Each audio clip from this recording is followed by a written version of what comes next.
Olá, quero fazer todos bem-vindos ao Sioncast, o podcast do Instituto. Eu me chamo Rafael e o meu convidado de hoje é o irmão Martins. Irmão Martins, é um prazer estar aqui com você. Gostaria que você pudesse se apresentar aos jovens do Instituto do Rio de Janeiro, que eles possam te conhecer um pouco mais, saber quem é você, saber sobre sua história, tudo bem? Tudo bem, prazer enorme estar aqui. Na realidade, eu estive aqui no Instituto do Rio de Janeiro em 2019, tive a oportunidade, a convite do irmão Minono, de dar uma aula especial. Mas eu sou o irmão Marcos Martins, sou natural aqui do Rio de Janeiro e me tornei membro da Igreja de Jesus Cristo dos Santos dos Últimos Dias 50 anos atrás, aqui mesmo, no Rio de Janeiro, no antigo ramo do Engenho de Dentro. Funcionava na rua Joaquim Nera, onde vocês conhecem o lugar. E nos últimos 32 anos eu tenho residido nos Estados Unidos. Eu estou aqui hoje a trabalho, e na realidade eu estive a trabalho essa semana que passou, e agora estou visitando alguns familiares e recebi esse convite do irmão Guilherme Minono e não podia dizer não, porque eu conheci os pais dele quando eles estavam namorando ainda, então a gente não diz não para pessoas assim, né? Mas é um prazer muito enorme, muito grande estar aqui com vocês. Assim, porque o Rio de Janeiro é um ótimo lugar para tirar as férias. Está conseguindo aproveitar? Não, férias não. Não, assim, você está a trabalho, mas agora terminou, né? Agora está com tempo livre. Terminou, mas professor universitário nunca para de trabalhar, meu amigo. Aqui não para de funcionar. Então, sim. Mas ótimo estar aqui e rever muitos amigos. Tive a oportunidade de ir ao Templo do Rio de Janeiro, foi ótimo rever sim. muitos amigos, ex-missionários meus, da Missão Brasil São Paulo Norte. Então, tem sido, apesar de estar trabalhando, mas tem sido uma ocasião de muita alegria para mim. Muitos amigos, muitos ex-missionários. Acabei de vir visitar duas tias e um primo meu. Minhas tias são bem idosas, estão aqui em Realengo. São membros da igreja também? Essas duas não. Então tá uma mistura de trabalho, família, quer dizer, família biológica, família da missão, família do evangelho, tudo é família. Aqui somos família, são todos irmãos e irmãs, família do evangelho. Verdade. E o senhor estava comentando antes sobre a sua família, né? Está comentando agora. Como a sua família conheceu a igreja? Como foi esse contato com o evangelho? Nós fomos resultado de visita de dois missionários, elders Thomas McIntyre e Stephen Richards, que vieram em nossa casa pouco antes do Dia das Mães, de 1972. A primeira vez que nós fomos a uma reunião da igreja foi uma reunião sacramental, uma tarde, e foi justamente Dia das Mães. E recebemos as lições e não muito tempo depois recebemos um testemunho de que o que os missionários estavam ensinando era verdade e fomos batizados então dia 2 de julho de 1972. Fiquei sabendo que o seu pai foi uma autoridade geral, certo? Isso, meu pai foi o segundo brasileiro a ser chamado para servir como 70 autoridade geral. Ele foi membro do segundo quórum de 70, entre 1990 e 95. O primeiro foi Elder Hélio da Rocha Camargo. E então ele foi designado para servir, a designação dele foi servir como conselheiro na presidência da Área Brasil, lá em São Paulo. Ele já anteriormente tinha servido como presidente da Missão Brasil Fortaleza, e aí, em seguida, então, serviu como 70 autoridade geral. E você tinha quantos anos nessa época que seu pai estava servindo? Quando ele estava servindo como presidente de missão, eu era bispo da ala Tijuca. Legal. Eu já tinha 3 filhos, e meus irmãos, minhas irmãs e um irmão meu, que são bem mais jovens que eu, eles acompanharam meus pais em Fortaleza. Eu estava aqui com a minha família. Eu já tenho esses cabelos brancos aqui, então quando meu pai estava servindo na presidência da área, eu nem estava mais no Brasil, eu já estava residindo nos Estados Unidos, então não cheguei a acompanhar essa trajetória dele servindo como autoridade geral. Eu só encontrava com ele quando ele ia para as conferências gerais, ele tinha a chance de ele vinha me visitar no meu apartamento lá em Provo, mas era coisa rápida, porque ele tinha uma opção de reuniões, então Muitas das histórias do ministério do meu pai eu soube apenas através das pessoas que vieram me contar. Quando eu mesmo estava servindo como presidente de missão em São Paulo, muitas vezes as pessoas me paravam na rua, no supermercado ou em sedes de estado. Posso contar uma experiência que eu tive com seu pai? Que seu pai me selou, que seu pai me ordenou bispo, ele me chamou como presidente de estado, alguma coisa. E eram coisas que eu não sabia que meu pai tinha feito essas coisas. Eu sabia que ele era um secretário da autoridade geral, mas desconhecia essas histórias, essas experiências que as pessoas tinham tido com ele. Então, foi uma das coisas, para mim, gratificantes da minha segunda missão, foi isso. Saber as histórias do ministério do meu pai como um 70 autoridade geral, através das pessoas que vieram me contar. E até hoje me contam coisas que ele nunca me contou isso, ele nunca me contou aquilo. Foram tantas coisas, servindo quase 5 anos. São muitos testemunhos, né? E para mim é muito gratificante saber quantas pessoas até hoje se sentem gratas pela liderança dele. Então, é algo muito gratificante para mim. Tem uma dessas histórias que você se sentiu mais tocado ou que o testemunho lhe impactou mais? São tantas, né? Difícil assim numa pergunta se lembrar de uma específica. São tantas, olha, tem muitas. Vocês têm um tempo limitado no podcast, tá? Ia levar um podcast inteiro só contando história aqui. Então não tem uma, mas eu me lembro de uma ocasião, quando meu pai servia como bispo da Ala Tijuca, aqui no Rio de Janeiro, ainda era naquela época, Estaca Rio de Janeiro, Andaraí. Quem assistir esse vídeo daqui a 30 anos poderá não ser mais, mas ele servia como bispo, eu servia como líder do grupo de sumos sacerdotes. E nós tínhamos uma atividade uma noite, e tínhamos convidado muitos membros menos ativos para estarem lá, e muitos confirmaram que iriam. Mas durante a tarde nós estávamos arrumando as mesas na quadra de esportes, lá na Capela da Tijuca, lá na usina, no bairro da usina. Uma ventania tão forte, as toalhas não ficavam na mesa, nós estávamos tentando colocar pesos lá e não tinha nada, tudo voava. Eu me lembro que meu pai veio para o escritório e nos chamou, os conselheiros dele, o presidente do Quórum de Elders, eu, líder de sumos sacerdotes, vamos fazer uma oração aqui. Então fizemos uma oração, meu pai foi a voz na oração pedindo ao Senhor que amainasse os elementos. Bom, terminamos a oração, fomos lá fora e o vento está soprando. Muito bem. Tivemos lá a atividade, chegou de noite, estávamos lá na atividade, lá pelas tantas da atividade, o presidente dos rapazes, que por sinal estava também de tarde, virou para mim: você percebeu uma coisa? Eu falei: nada, cheio de gente lá, percebeu o quê? O que foi? Quem está aí? Eu falei: o vento parou. E de fato, estava uma calmaria, maravilha mesmo, rapaz, o vento parou, legal. Até a última oração. Quando terminou a atividade, lá todo mundo se divertiu, aí todo o vento... mundo, não sei o quê. Quando terminou a última oração, disseram amém, voltou o vento. As toalhas das mesas voavam na quadra de esporte. Eu disse assim: o Senhor teve misericórdia da gente, eu ouvi a oração do meu pai.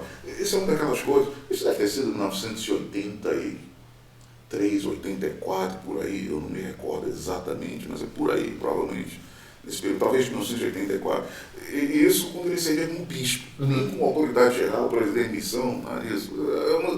É uma das muitas histórias que eu posso compartilhar do ministério do meu pai. Sabe uma coisa, irmão Martins? Enquanto você falava, eu me lembrei de algo que aconteceu na minha missão também. Às vezes as pessoas... Onde você serviu? Eu servi em Curitiba. Com quem?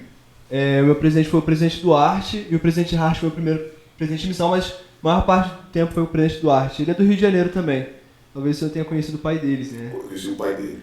Ah, sim, legal. Foi um excelente presente para mim, aprendi muito com ele. E falando sobre a oração, às vezes as pessoas pensam que não vale a pena orar para as coisas pequenas, ou coisas simples. É tipo, perdi a chave de casa, por que eu vou orar para um negócio desse, né? Ou, por exemplo, quando algo assim, você falou do vento, né? Vou orar para reduzir o vento, será que tem necessidade? mas quando nós exercemos fé, ainda que em coisas pequenas, o Senhor pode mostrar grandes coisas. Eu lembro de um momento na minha missão, que quando eu era líder de distrito, tinha um batismo que iria acontecer na minha área, e outro que aconteceria na dupla de outros elders na casa. E estava certo que o batismo ia acontecer, nas duas áreas. Mas eu não sei se foi eu, meu companheiro, nós falamos o seguinte, vamos fazer um jejum no distrito, para que o Senhor possa nos ajudar, para que dê certo, para que o inimigo não atrapalhe, para que essas pessoas sejam batizadas no dia do seu batismo. Mas teve um dos elders que falaram o seguinte para mim na casa, não vai ser um jejum que vai atrapalhar na decisão dela ser batizada ou não, porque se ela quiser ser batizada, ela vai ser batizada, mas se ela não quiser, ela não vai ser. Então não tem necessidade da gente jejuar para isso. Mas quando ele falou aquilo, eu fiquei um pouco incomodado, de falar a verdade, porque eu pensei, poxa, a gente precisa ter mais fé. Mas tudo bem, eu falei, não, se vocês não quiserem, tudo bem. Então eu e meu companheiro vamos jejuar, mas se vocês não quiserem, tudo bem. E a gente jejuou, e quase que aquela pessoa não tinha sido batizada. A gente correu atrás, ela não estava em casa, a gente foi atrás de outra pessoa, e depois de 10 minutos que a gente estava na porta da casa dela, que a pessoa apareceu. Então, quase que não aconteceria aquele batismo. O líder da obra missionária já tinha ligado pra gente e falou, Helder, o que vai acontecer? E no final das contas a gente conseguiu. E aquela dupla, a pessoa que seria batizada naquele dia teve um acidente de carro. Poxa. E ela não conseguiu chegar na reunião batismal. E depois disso ela também perdeu o contato com os missionários. Eles não conseguiram mais entrar em contato com ela. E ela não foi batizada. E você vê, foi uma coisa simples. A gente poderia ter feito o jejum e teria acontecido aquele milagre. Eu tenho fé nisso, mas infelizmente a dupla não quis ter feito, né? Não acreditou que pudesse acontecer alguma coisa. E infelizmente aquela pessoa acabou não sendo batizada. Foi uma experiência que eu me lembrei quando você falou do poder da oração, né? Que você falou da experiência do seu pai. Isso. E já que eu toquei no assunto de missão, como o senhor se sentiu quando foi chamado como presidente de missão?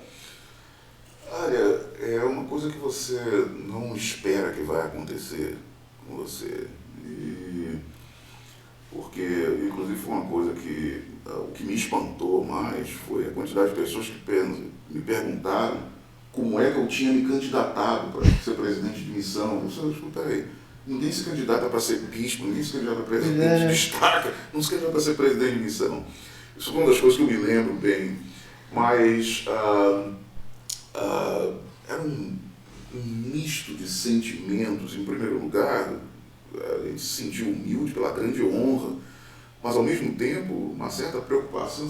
Caramba, isso é diferente de ser um bispo, diferente até de ser um presidente de destaca, porque o presidente de missão tem muito mais latitude de ação do que um presidente de destaca. Ele só serve por 3 anos, um presidente de destaca pode servir 7, 8, 9 anos, mas o tipo de chamado, como é que a coisa funciona, a ação dos membros do Quórum dos 12 Apóstolos e da primeira presidência no processo seletivo, isso faz com que a gente sinta aquele peso nos ombros. Caramba, olha, um apóstolo veio aqui conversar comigo e mandou uma recomendação para a primeira presidência dizendo, olha, esse daqui pode ser um presidente de missão, e a primeira presidência orou a respeito. Então é um misto disso. Caramba, como é que eu tenho que estudar, eu tenho que orar, eu tenho que fazer as coisas para poder estar pronto para isso. E você nunca se sente exatamente pronto. Mas chega a hora de ir para o campo, você vai para o campo. E assim que você encontra os seus missionários, e imediatamente você sente que você está em casa. No meu caso, o que ajudou bastante é o fato de que eu fui presidir a mesma missão em que eu tinha servido quando jovem. Isso deve ter sido muito especial. Foi muito especial, que eu tinha capelas ali, alas, estacas, onde eu tinha servido. E tinha pessoas que lembravam de mim, ainda em 1978, 79, por ali. E eu podia contar histórias para os meus missionários em conferência de zona, de experiências que eu tinha tido ali, naqueles, olha, umas vezes nós estávamos lá na Zona Norte, em São Paulo, na capela de Tucuruvi, E eu disse para eles, olha, teve uma época que não tinha missionários em Tucuruvi. Meu companheiro e eu, nós éramos os líderes de zona aqui, então nós trabalhávamos em Tucuruvi, então vocês estão na minha área.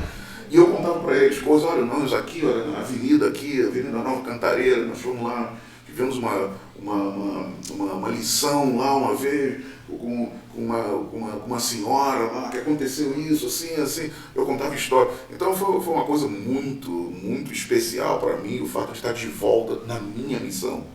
Então, foi muito gratificante. Então, inicialmente, você tem aquele, cara, é como ser chamado como um bispo, você sente realmente, poxa, isso é uma tremenda responsabilidade.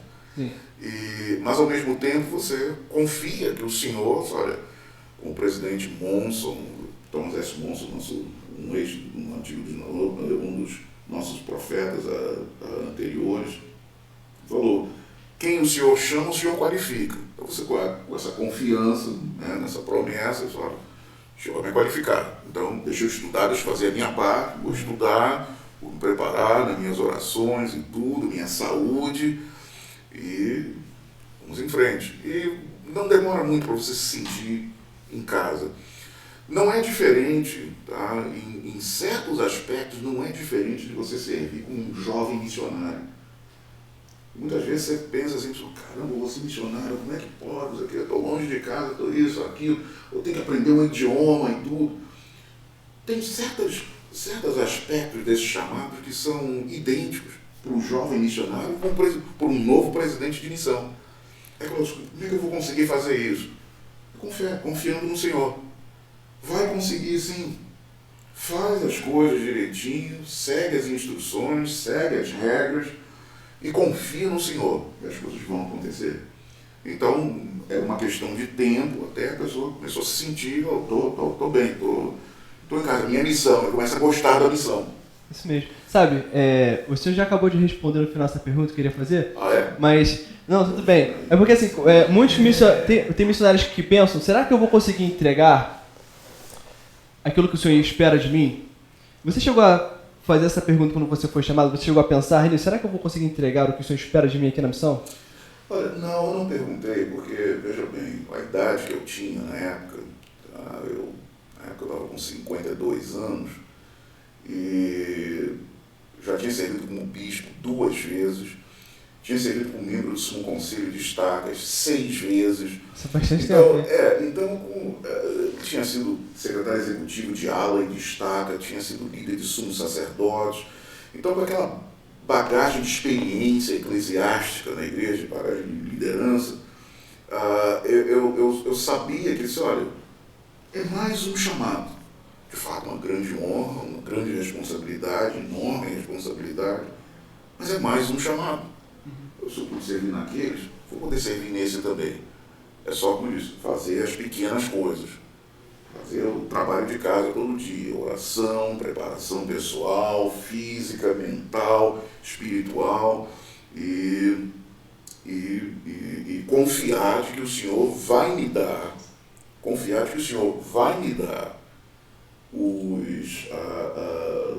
todas as ferramentas necessárias para eu cumprir aquilo que Ele quer de mim. Nós não sabemos o que Ele quer. Nós sabemos, vem servir, tá bom, servir, mas fazendo exatamente o que? Nós vamos saber. E todas as vezes que alguma coisa era necessária, as bênçãos estavam lá e a orientação através do poder do Espírito Santo. Isso não é diferente. A experiência do presidente da missão não é diferente nesse aspecto da experiência de um jovem, de uma jovem cista, de um jovem elder. É verdade. Tá? Não é diferente. As ferramentas são as mesmas. É a fé, é a confiança no Senhor, nas promessas dele, confiança naquelas palavras que foram proferidas quando nós fomos designados como missionários de tempo integral. No caso do presidente da missão, ele é designado por um membro do coro dos 12 apóstolos. E a esposa do presidente da missão, ela é designada como missionária de tempo integral e companheira do presidente. Então, o presidente não pode transferir. É a única cista que o presidente não pode transferir. Então, ela é designada missionária de tempo integral e companheira do presidente. Então, você lembrando das palavras que foram proferidas naquela designação, naquela bênção, e eu tive a felicidade de ser designado por Elder Richard Scott, já falecido, mas Elder Richard Scott, e antes dele me designar, ele tem algumas palavras de conselho para o presidente Martins, e eu lembro algumas coisas que ele me falou, então, quando a gente lembra dessas coisas, no dia a dia, quando nós temos desafios durante a missão e tudo, eu escuto, olha, bênçãos do sacerdócio não tem prazo de expiração. Né? Não tem prazo de expiração quando você pega um produto aqui, é válido até essa data aqui. Bênção do sacerdócio não tem isso. Então, olha, se quando eu fui designado missionário, o presidente destaca, falou isso, assim, mesmo que tenha sido 1 ano e meio atrás, ainda está válido. E eu posso confiar de que, olha, o Senhor vai confirmar essa bênção, Ele vai tornar essa promessa que o meu presidente destaca fez, vai tornar essa promessa realidade.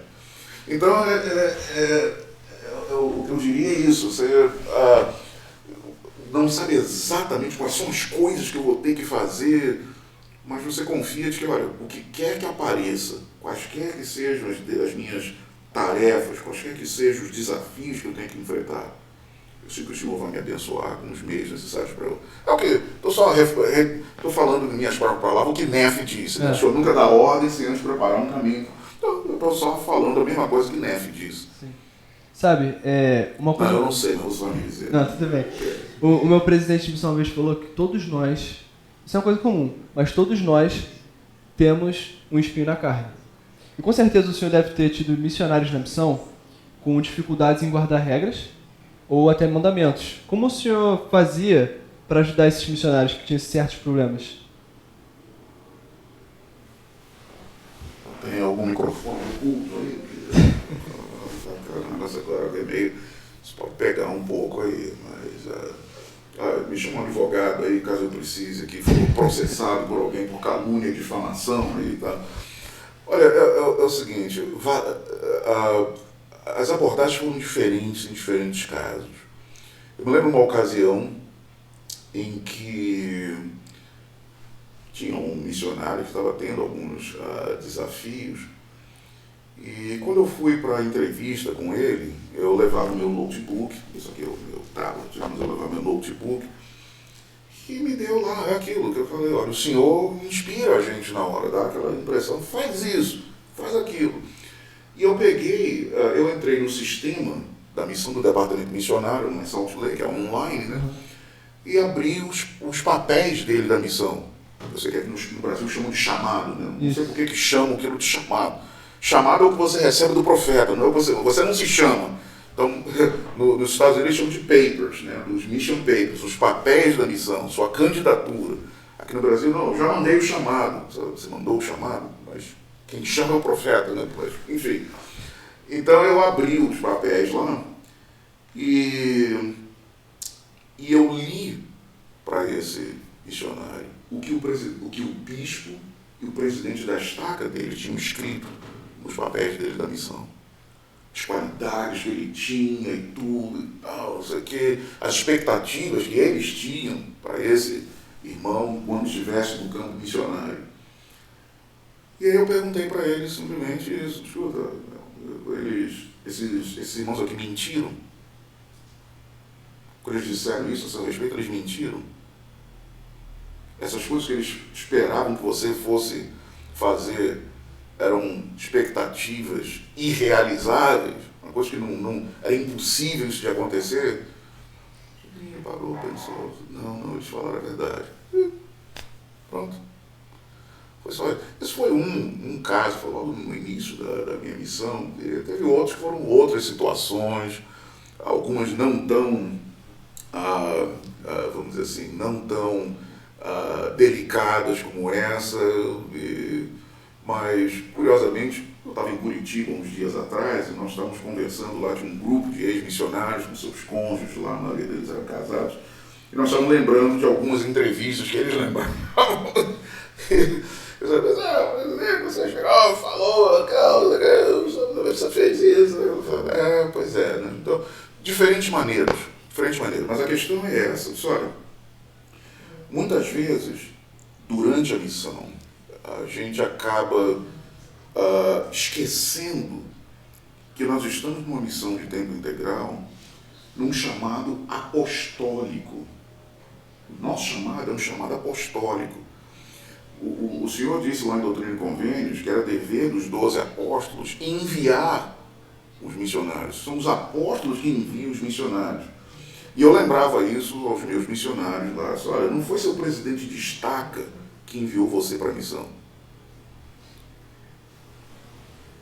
Já no início dos anos 60, a primeira presidência viu que eles não iam ter condição de designar pessoalmente, eles e os membros do Quórum dos 12 Apóstolos, designar pessoalmente todos os missionários de tempo integral. Então eles decidiram, há uns 60 anos atrás ou mais, delegar essa autoridade deles para os presidentes de estaca. Então, os presidentes de estaca designam missionários de tempo integral com autoridade emprestada, por assim dizer, do Quórum dos 12 Apóstolos.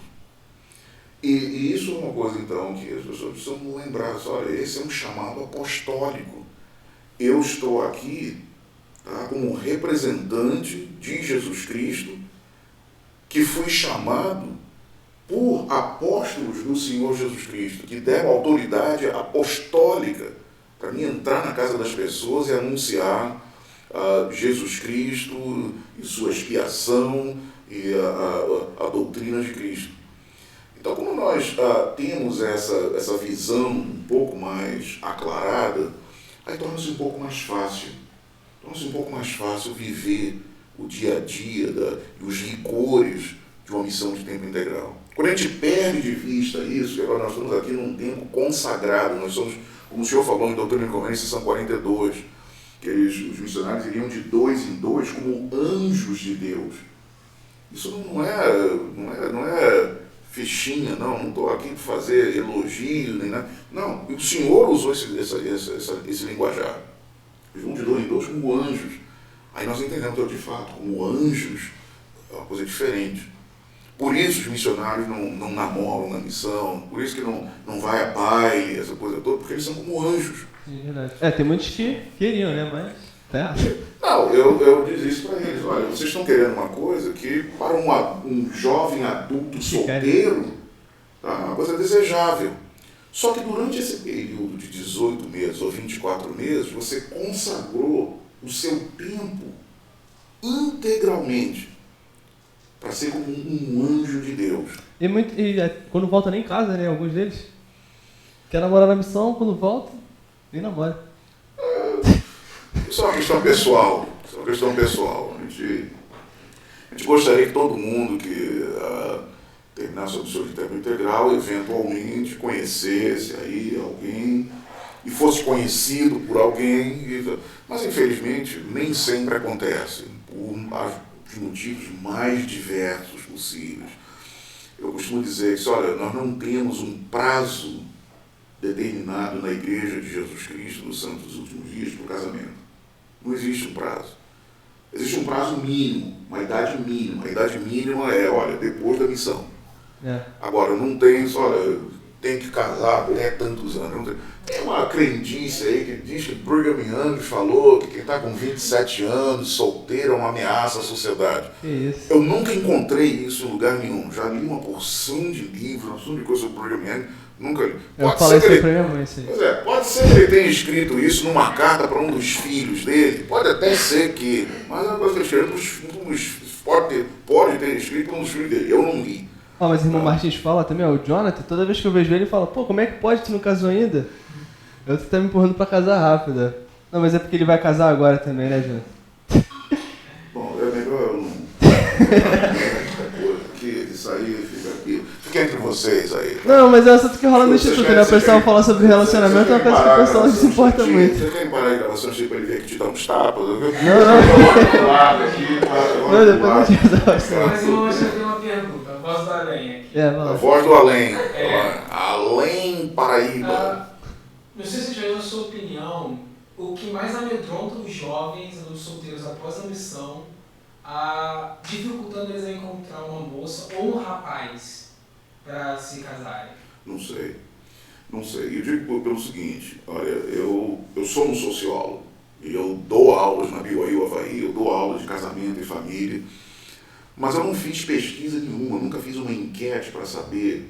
Agora, temos um departamento de pesquisas da igreja, lá em Salt Lake, que é o departamento de currículo, e eles têm um departamento de pesquisas lá com cientistas sociais, sociólogos, psicólogos, antropólogos, e eles fazem essas pesquisas, mas não são pesquisas que são publicadas, tá? Não são divulgadas para o grande público, são pesquisas que são enviadas para a primeira presidência, o Quórum dos 12. Eles, frequentemente, procuram saber isso. Quais são esses desafios?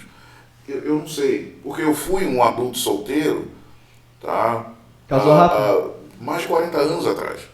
Casou rápido, senhor, ou demorou um pouquinho? Bom, eu já estava noivo quando minha noiva era ex-missionária, em 1978, nós estávamos com um casamento marcado já, quando houve então a revelação de 1978, estendendo o sacerdócio. Então nós adiamos o nosso casamento para que eu servisse uma missão. Nós já éramos noivos. Mas como assim? Tínhamos até apartamento. Não podia servir antes? Não podia servir antes? Bom, era 1978, a revelação estendeu o sacerdócio para os homens da igreja de todas as raças. Antes de 1978, pessoas que fossem mais chocolatezinho não podiam receber o sacerdócio. E ninguém sabe por quê. Tem muitas teorias na época, não sei o quê, que era descendente de Caim, ou que foi menos valente na pré-existência. Hoje a igreja foge dessas teorias antigas lá. Isso veio do século XIX. Tem muita doutrina de corredor, né? E era do século XIX. E o problema é que era a doutrina de corredor, e o irmão que falou, 20 anos depois, era apóstolo. Aí, o apóstolo, não, ele não ensinou, ele estava lá no churrasco lá da ala dele e falou isso lá no corredor e não falou quando era. Mas aí é aquele negócio, o pessoal fica naquela de que, não, os líderes disseram isso, os líderes disseram aquilo, os líderes disseram aquilo, e aquilo ficou. Então, quando meu pai e eu fomos batizados, eu tinha 13 anos de idade quando fui batizado, não pudemos receber o sacerdócio. Levou 6 anos, só em 78. Nós fomos ordenados no dia 18 de junho de 1978, recebemos o sacerdócio arônico, fomos ordenados sacerdotes, e na semana seguinte, no domingo seguinte, dia 25 de junho de 78, nós recebemos o sacerdócio de Melquisedeque, fomos ordenados élderes. Então, meu presidente está agora, você é um elder da igreja, missão, estou casando agora em agosto. Ela que espere. Eu tinha esperado por ela. Nós começamos a namorar em 1976, ela foi para a missão, São Paulo Sul. Eu esperei por ela, quando ela voltou, ficamos noivos, marcamos nosso casamento. Não, você foi bem paciente então, porque ela foi para a missão, aí você esperou, você foi para a missão e ela teve que te esperar por bastante tempo, né? Eu acho muito justo, né? Se eu esperei 1 ano e meio, eu posso ter esperado 2, né? Acho que é justo, né? Aquela coisa equilibrada ali, né? Então, quando eu voltei da missão, voltei em agosto de 1980, nós casamos em dezembro. Mas é por causa disso. No meu caso, é um caso bem diferente, meu caso é diferente de quase todo mundo.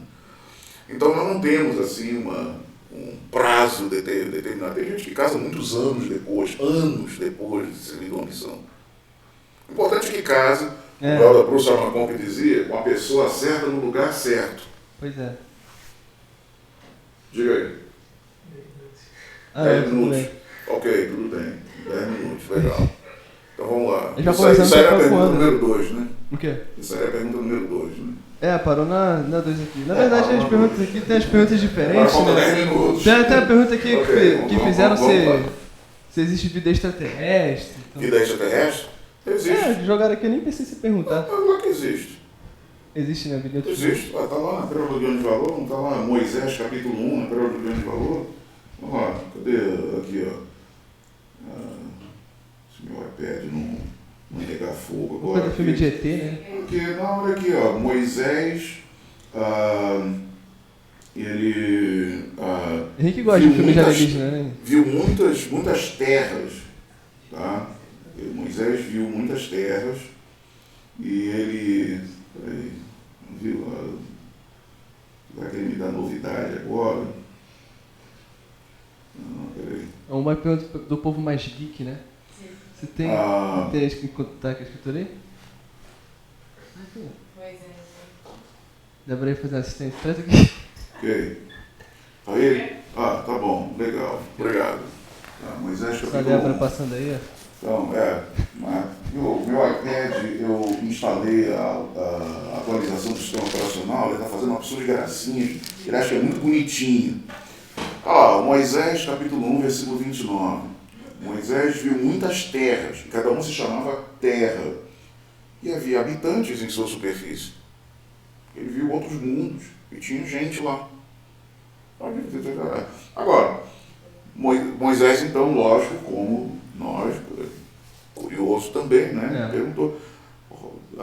Moisés clamou a Deus dizendo: dize-me, rogo-te, por que essas coisas são assim? Por meio de que as fizeste? Daí o Senhor, então, falando face a face com Moisés, o Senhor disse aqui: fiz essas coisas para meu propósito, fiz essas coisas para meu próprio intento. Aqui há sabedoria, e em mim permanece. Tradução em português: Moisés, isso não é da tua conta. Então, e aí ele diz aqui: far-te-ei um relato apenas sobre esta terra e seus habitantes, pois eis que há muitos mundos que pela palavra de meu poder passaram, e há muitos que agora permanecem, e são inumeráveis para o homem, mas todas as coisas são enumeráveis para mim, pois são minhas, e eu as conheço. Então, vida extraterrestre, eu sei, daqui a escritura. Pessoal que não está conseguindo encontrar um parceiro aqui na Terra, pode tentar em outros lugares no universo, né? Eu acho que a coisa não funciona bem assim, não. Tá? Você vai, para chegar nesses outros mundos, vai ter que ser um ser ressurreto em glória celestial, e para isso já vai ter que ter tido as ordenanças do novo e eterno convênio. Tá? Então, não, tem que procurar por aqui. Mas olha, é o seguinte, olha aqui, ó. Aqui, deixa eu dizer para vocês. Deixa eu dizer para vocês aqui, vou abrir o jogo para vocês aqui. O negócio é o seguinte, olha aqui. Terminou a missão, tá? Não fica lá em casa lá chorando que eu estou com saudade da missão. Não, o que eu digo para o missionário é o seguinte, olha. Voltou para cá, terminou a missão, se apresentar que se desobrigou, arruma duas coisas. Arruma um emprego e arruma um namorado ou uma namorada. Tá certo. Tá? Rapidinho isso vai acabar com a saudade da missão. Agora, se não arrumar uma namorada, arruma um emprego. E aí todo mês junta um dinheirinho ali, tá? Não, porque aqui onde eu moro não tem ninguém, não me interesso por ninguém, não sei o quê. Com essas moças todas, com esses rapazes todos, não me interessa. Tá bom, então junta um dinheirinho ali e todo ano viaja, vai ver o mundo. Procura ver aí, tem tudo que é atividade de adultos solteiros aí por esse Brasil afora, pelo mundo afora. Vai ver o mundo. Em algum lugar você vai encontrar alguém que você... Mas tá aí, ó. Essa aí é especial. Isso aí. Agora, tem que ver aquele negócio, né? A pessoa tem que achar que você é especial também. Não pode chegar naquela de que... Não, que eu senti que... ela tem que ser... Mas se ela não está sentindo... Acabou, olha, volta lá para a prancheta, vamos voltar e procurar outra. Ela não me quer. Eu tô solteiro já tem um tempo, então acho melhor eu arrumar dinheiro aí para poder viajar, então. Isso, viajar. O que você acha de web namoro? Assim, namorar alguém por... Rapaz, escuta, eu tenho cabelo branco, rapaz. Eu sou da moda antiga, carta, né? Tinha que estar... Carta, tinha que conhecer pessoalmente. Mas a carta é um negócio romântico. Carta já era um negócio assim, pra gente já era radical. Carta já era radical. Quando a gente conhecia alguém que ele casou, não, pois é, só namorando por correspondência, a gente já olhava assim, o quê, hein? Cara, na minha época era assim. Pedia pra mandar uma foto pro correio. Mandava foto, aquele negócio todo, tá aqui. E você falou, pô, será que é ele mesmo? Porque eu digo para meus alunos lá, quando mandar a foto, eles estão lá no Havaí e estão namorando alguém que é do Japão, ou da Malásia, ou da Índia, sei lá o quê, e os pais estão lá, quem é esse cara? O que ele vai fazer com minha filha? Eu não sei. Então eu digo para eles, olha, aqui ó, chega lá no teu perfil lá no Instagram, ou no Facebook, não sei o quê, limpa o perfil, tira aquele lixo todo que está lá de piadinha sem graça, não sei o quê, tira aquilo todo, porque... Tua futura sogra vai querer olhar lá e ver quem é esse cara. E aí é o seguinte, manda uma fotografia sua. Agora, uma fotografia é o seguinte, domingo, na porta da igreja, padrão missionário, barbeadinho, né? Bonitinho. Isso aí, pra manhinha da moça chegar lá no Cidade Socorro, esse aqui é o rapaz que está interessado na minha filha. Olha lá, ela vai querer mostrar para as irmãs. Não, olha só que bonito, rapaz. Parece até missionário, não sei o quê. Agora tem que limpar o perfil na mídia social. Aí, pessoal, então tirar a lacração e deixar arrumadinho, né? O futuro sogro, a futura sogra, chega lá, vê no teu perfil. Porque eles vão no perfil. E tá lá, você lá com os amigos lá. Aí danou-se. Pois é. Não vai. Só se encontrar alguém igual.